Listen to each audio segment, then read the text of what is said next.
Welcome to Beyond the Buzz, where curiosity meets clarity. I'm Dr. Tara Moroz, scientist and communicator with decades of experience translating complex human research into clear, evidence-informed insight. This episode looks at perimenopause symptoms, hormone testing, and clinical diagnosis. Because when symptoms are real, changing, and hard to explain, the idea of a blood test can feel worth exploring. If this is on your mind, it may be because you want something clearer than guesswork. A number, a label, or a reason for what is happening. That makes it worth asking what a blood test can tell us and what it cannot. Let's take a closer look together, starting with what's driving the buzz. The buzz is that a hormone test, usually a blood test, can tell you whether you're in perimenopause. Perimenopause is the transition toward menopause, and menopause is confirmed after 12 months without a period. Symptoms can start before menopause is formally confirmed. During perimenopause, they may include hot flashes and night sweats, also called vasomotor symptoms. One pooled estimate found hot flashes in almost 60% of middle-aged women in perimenopause. The workplace stakes are real too.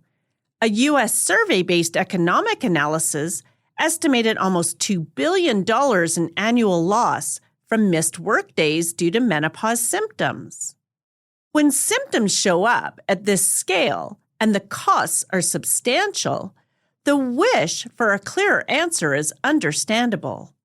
That is where the simple blood test promise comes in. One number that seems like it could explain what's happening. Let's check the evidence. Our kind of receipt check. This is the moment to pause and ask the questions that matter. What's the evidence?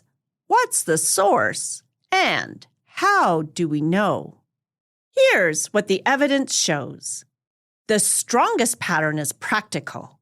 For many women in the usual midlife age range, perimenopause is identified from symptoms and menstrual cycle changes, not from routine hormone panels. The European Society of Endocrinology guideline says routine hormone blood tests are not needed to diagnose or manage perimenopause or menopause in women older than 45. NICE, the National Institute for Health and Care Excellence, is a UK health guidance body. It also centers identification and management on clinical assessment, which means a health professional considers the person's symptoms, age, and menstrual pattern. Clinical assessment means using the health story and exam context.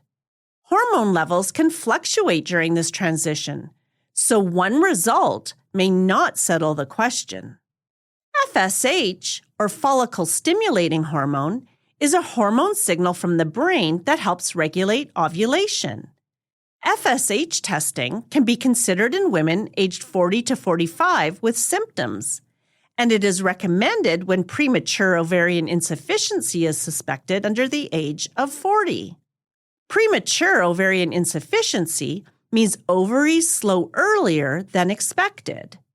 AMH, or anti-Mullerian hormone, is a marker linked with how many eggs remain in the ovaries. A systematic review, a study that reviews available research, found AMH was associated with timing of menopause, yet AMH alone could not predict menopause age closely enough to give a clear personal timeline. That same review found no evidence that AMH testing could replace the 12 months without a menstrual period used to formally diagnose menopause. So, the evidence does not support AMH as a simple yes or no test for menopause timing. Reproductive aging is best seen as stages based on menstrual patterns, with hormones as supportive markers rather than giving the whole answer. So why does this resonate? Because real symptoms can be hard to explain.